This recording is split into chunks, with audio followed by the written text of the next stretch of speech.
So the flow of Jesus' life and ministry is what forms the way we worship. It forms our calendar.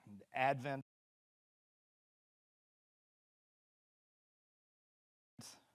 through his initial proclamation. Jesus always begins his ministry by announcing that the kingdom of God is at hand. Repent, believe the good news, and invites people, follow me.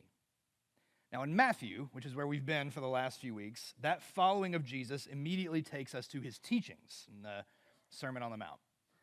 But the story of Jesus is told with different perspectives in different gospels. And in John, that initial follow me leads to not a set of teachings, but a set of conversations.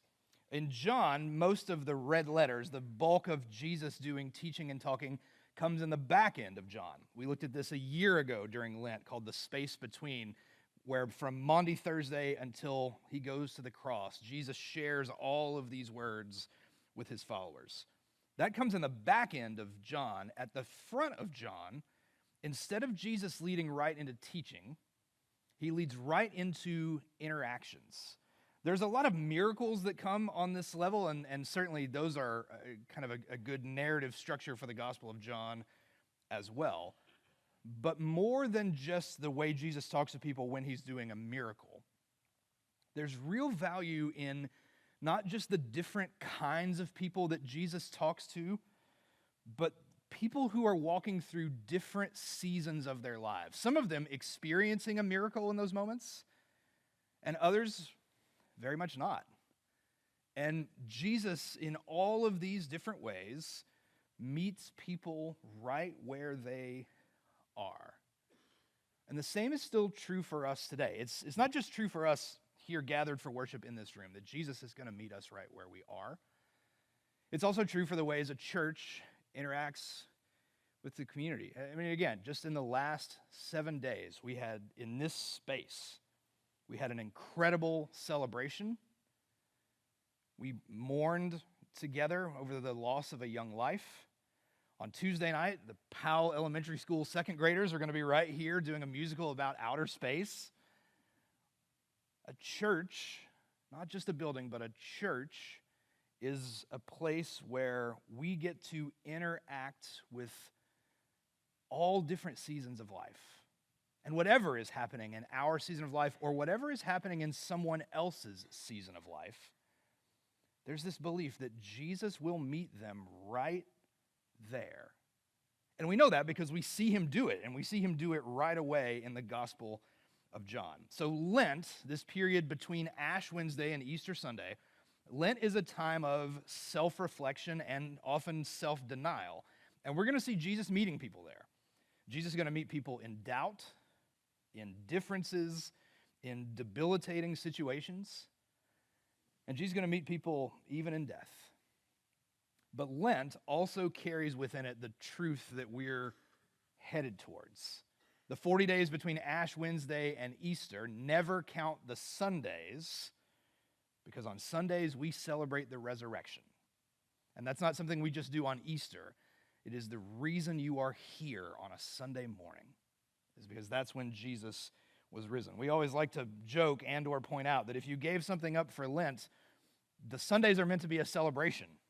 So if it's something you gave up for Lent that you want to continue to give up after Lent is over, you probably shouldn't partake of it on a Sunday. But if you're just doing a 40-day discipline, we celebrate today. Nothing triumphs over the resurrection in our story. And so in part, Lent is the season where we also remember or learn how to look for joy, not just in the high moments, but in all of our days. So the first conversation that takes place in the Gospel of John, after Jesus says, "Follow me," is a great opportunity to see that presence of joy, even in Lent, showing up. Here's that first conversation. This is John 2, in verse 1. On the third day, there was a wedding in Cana of Galilee, and the mother of Jesus was there. Jesus and his disciples had also been invited to the wedding. When the wine gave out, the mother of Jesus said to him, "They have no wine."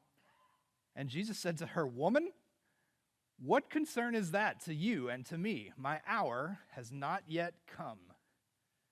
His mother said to the servants, do whatever he tells you. We always like to point out that whenever people call this the first miracle of Jesus, the miracle is not water into wine. It's that he calls his mother woman, and she doesn't end him right there on the spot.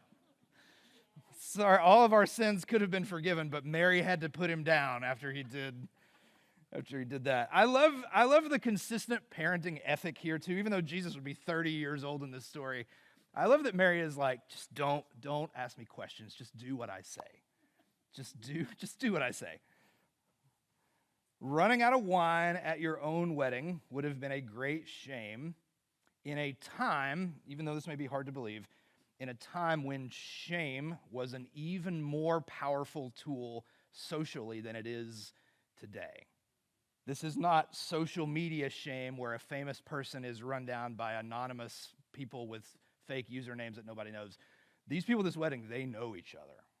They live in the same community, in the same town, many of them, all that stuff. If you run out of wine at your wedding, that will follow you for the rest of your life in shame. Not just in embarrassment, but in shame. And Mary, who's been around on this earth a long time at this point, knows this and understands this and seeks to help this couple. And Jesus, who is a good son in every sense, does what his mama asks. Here's what he does, verse 6. Now standing there were 6 stone water jars for the Jewish rites of purification, each jar holding 20 or 30 gallons. Jesus said to the servants, fill the jars with water. They filled them up to the brim. Jesus said to the servants, now draw some out and take it to the chief steward. So they took it.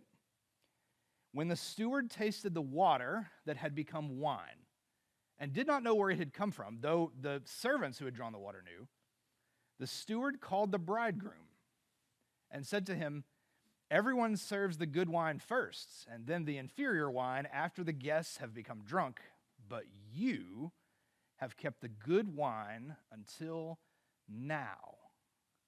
Jesus did this, the first of his signs, in Cana of Galilee, and revealed his glory, and his disciples believed in him. Now, the first of Jesus' miracles can seem a little like a magic trick when you compare it to the things that will come later. And in particular, in John, the miracles escalate in scale and scope, from here to healing, to feeding, to walking on water, culminating with the resurrection of Lazarus. And so we're here at the start of this series with water into wine, and we'll finish with Lazarus the week before Palm Sunday. So the miracles do escalate, but in their own way, the conversations that we see Jesus having in this gospel, the ones connected to the miracle, but also the ones that aren't, and to be told, some of the conversations themselves are a bit miraculous. A bit miraculous that Jesus would even be talking to this kind of person. Or a bit miraculous that Jesus would even be saying these things. All of these conversations, no matter the scale of the miracle, all of these conversations contain this incredible power and some real subtlety. Jesus often works with this incredible combination of power and subtlety. Now, subtlety would be the preference here for sure, right? They're out of wine. And you don't want Jesus to be like, hey, heard you messed it up. Heard you're out of wine. Lucky for you, I'm here. Let me fix it real quick, right? Like, you don't want, that's not helpful. It's not helpful to the couple anyway, right? And that subtlety in the story extends to the servants who participate in the miracle. They fill the jars, they participate in it without fully realizing what is actually happening. And Jesus doesn't speak after the miracle takes place. When the steward tastes the wine and the groom or whatever, Jesus doesn't come around the corner and be like, hey, did you see that? You're welcome. It's me. Before we go any further, let me tell you exactly who I know this is your wedding, but I'm the Son of God. So I hate to upstage the bride, but I'm Jesus. So I'm going to leave some business cards over here like and subscribe for more, right? He doesn't do any of that. He does the thing with incredible power and subtlety, and then he invites people to taste and see for themselves right where they are. He does not show up and say, hey, it's me, this is the best wine you've ever had. You know how you figure out something's the best wine you've ever had? You taste it for yourself. Whenever someone says, we're the best restaurant in Knoxville, instantly I'm like, no, you're not. That's not how it works, right? The only way to know that for sure is to taste and see.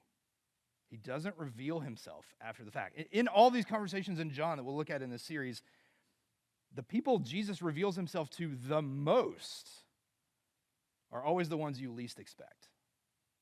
And it's always after the fact. In a couple weeks when we look at the woman at the well, he doesn't reveal himself to her at the start of that conversation. Only comes at the end. The people at this wedding who are in on the miracle do so because they experience it for themselves. Maybe think about it like this. Jesus invites us to participate in our own faith in terms we can understand. Jesus invites us to participate in our own faith in terms that we can understand. They are not terms that we get to choose, but they are terms that we can understand. For instance, we don't get to say, hey, I'm out of wine here, Jesus. Can you, come right over here and make more out of this water, and that'll be great. And if you can do that, then I'll follow you. We don't get to choose the terms. We can't manifest miracles. We can't mass produce them. And Jesus, honestly, doesn't do that either. He works with power and subtlety. And thousands of years later, human beings, including myself sometimes, still like to say, hey, listen, Jesus, if you'll just do this thing, if you'll heal this situation, if you'll give me this job or this girl or this guy, if you'll fix this, then I'll follow you. The terms can't be up to us that would make us God. But Jesus, knowing us, always meets people where they are and then invites us to participate in our own faith in terms we can understand. For these guests and this couple, it's water into wine, no doubt. But he doesn't do that again. It would be weird, in fact, if he came to Nicodemus and was like, hey, all your questions are great. Do you have some stone water jars around so I can do my thing and then you'll believe in me? Donald Miller, who's an author I like, pointed out years ago that Jesus never really heals the same way twice. And he does that so that we will believe in the Messiah and not the method. He's inviting us to participate in our own faith in terms that we can understand. He doesn't do magic tricks. He doesn't mass produce miracles, but he will absolutely meet you right where you are. And not tomorrow after you've cleaned it up or bought more wine or whatever. He's here today. He'll meet you in your life where you are today on terms that you can understand, and he will invite you to participate, to follow, not just to believe, but to taste and see today in terms we can understand in ways that are meaningful to us. It's often subtle, but it is deeply personal. And in its subtlety, it also contains incredible power. Because those water jars are filled to the brim, which means we're working with somewhere between 120 and 180 gallons. When the wedding planner tastes the wine, the wedding planner tells the groom, usually everyone serves their good stuff up front and then brings out the cheap stuff after everyone is drunk, but this is the good wine. This is a story of abundance. So here's my question about this story. What happens to the wine when the wedding is over? Who gets this wine? And maybe it magically turns back into water. I don't know. But I don't see Jesus anywhere else doing things and then taking them back. Who gets this wine when this is finished. The wedding is coming to a close. Things are winding down, but Jesus tells the servants to fill all 6 jars. He's Jesus. He knows. He could have said, okay, let me do my Jesus math real quick. These people are going to drink 1.2 jars. Let's fill 1.2 jars, and then nothing is wasted. But that's not what he does. He asks them to fill all 6 jars, which are 20 to 30 gallons. Let's meet in the middle and say they're 25 gallons. That means Jesus creates 150 gallons of good wine at the end of this wedding. Who gets this when we're done? And if it becomes a gift to this newly married couple, what happens next? Maybe think about it this way. 150 gallons of wine is about the equivalent of about 750 bottles of wine. And remember, it's Jesus wine. It's not the cheap stuff. I would assume on some level, there's not the Jesus label is pretty good, but have you tried the Costco wine? I don't think that's what's happening here. If we celebrate in this way at the great banquet in heaven, I would not expect it to be what Jesus did 2,000 years ago was pretty good, but this guy in Napa did it a little better. I don't think that's how it works. What if this couple is given this as a gift? Which would lead us to this question, which is, what would you do with 750 bottles of wine? Now, they could hoard it. They could keep it a secret. It's not an infinite supply. On average, if this new couple shared a glass of wine every night out of this, they've got enough wine between them for about 5 years. And let me say, if wine is a problematic or an unhealthy metaphor for you, let's use coffee. You need something that won't go bad, something where the value actually increases over time. So let's use a Starbucks gift card. A cup of coffee at Starbucks, when I checked over the weekend, was $3.15. I could hear my grandfather saying bad words from the grave about that. I know that because I've seen him say bad words at the counter at a Starbucks at a hospital about 10 years ago when it was less than $3. The good bad words, too. A cup of coffee, a cup of coffee every day at $3.15, if you're looking for that to play itself out over the same length of time that 750 bottles of wine would last, that's about $12,000. What would you do with a $12,000 Starbucks gift card? Some of you are like, I could spend that in about a week. It's 30. If you want to spend it in a year, it's $32 a day at Starbucks. I say that to say it's not an infinite supply. It's not a lifetime situation. If you and a friend go to Starbucks every day, it's $16 a day for a year. $3.15 for one cup of coffee every day, $12,000, all of that good stuff. What would you do with 750 bottles of wine or a $12,000 Starbucks gift card? Because it's not like you could keep it all to yourself and spend it. You've got enough coffee to get free Starbucks for 5 to 10 years. You could keep it a secret. You could hide it. You could keep it to yourself. But that is not the point of good wine. And it is not the point of $12,000 at Starbucks. And keeping it to yourself is not the point of Jesus either. The good news that we've been given, we are invited to share. And so often, still for us, maybe it's a product of my generation or whatever, when we picture sharing, it often jumps into like a megaphone in a street corner or awkwardly knocking on someone's door and all that. Perhaps instead, imagine the value of sharing a bottle of wine or a really good cup of coffee. Because here's the thing, a good cup of coffee and a glass of wine are meaningful in celebration, no doubt. But they're also meaningfully shared in hardship.